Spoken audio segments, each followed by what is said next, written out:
Okay, I'm back with another idea here. This isn't an original idea by me. It's a guy, Aaron. I'll have the link to his Thingiverse post, but this was his design, and I've actually been using it on my garage for probably 9 months now, and I haven't had any like mechanical problems with it.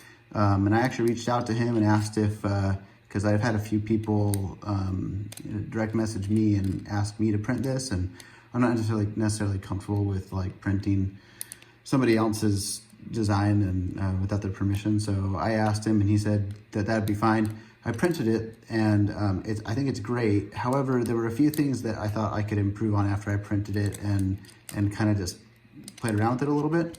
And a couple of issues that I had while I installed it, and that is that it requires 4 screws and you have to align it, and it's kind of like fiddly when you are trying to mount it. So I changed it up a little bit, and this is what I came up with. So it's a little more compact, it's shorter in its profile, and it's all one piece. There's 2 mounting screws. The support material right here didn't really come out, but I've since adjusted that on my model, so the next one I print probably won't have that issue. But you got 2 nice big mounting screw holes that you can use. I've got like a drywall screw, but probably you'll want to use a metal screw, a different type of screw. But and then I have a nice big flat surface for if you want to use something like command strips or some kind of adhesive or double-sided tape or so whatever. But a lot more possibilities with this. The other thing, you don't have to worry about alignment stuff. And yeah, so I think this is a little bit easier to install. So if you print one of these or buy one, how it works, you'll want to remove the adhesive, that's foam adhesive backing on the Wyze sensors.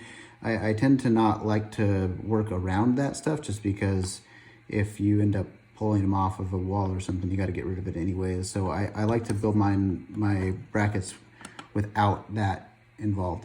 But it's super simple. You just slide it in. It really only goes one way, and it's pretty snug in there, so it's not going to go anywhere. Just like that. And then if you want to remove them, I have, there we go. I have left a gap on the bottom. So to remove them, you just stick a screwdriver in and pry it out. And the same thing on this side. Obviously I didn't push that down all the way, but there you go. And you can just put that in there, give a little twist, pop. Easy to change stuff. So that's it. And so I'll put this up on Thingiverse. I'll put it up on my Etsy shop if people want to buy it. It'll probably be, it takes a couple hours to print, so I'll probably have it about the same price. I generally base the prices of stuff based off of just how long it takes to print. So yeah, and now I'll move on to just kind of what I did, because I thought it was kind of fun and cool. This is all printed in one piece. So that's one of the amazing things about 3D printers, is you can print movable parts. So yeah, this was supported by just some support material, and this was also just being supported by some support material. And after it finished printing, I just kind of popped it, broke all that support material loose and scraped it off. And then I had a hinge here, and that rod is completely solid inside. So kind of cool that I was able to do that. First time I've designed something like that. I'll probably actually integrate it into a few other ideas that I have coming up.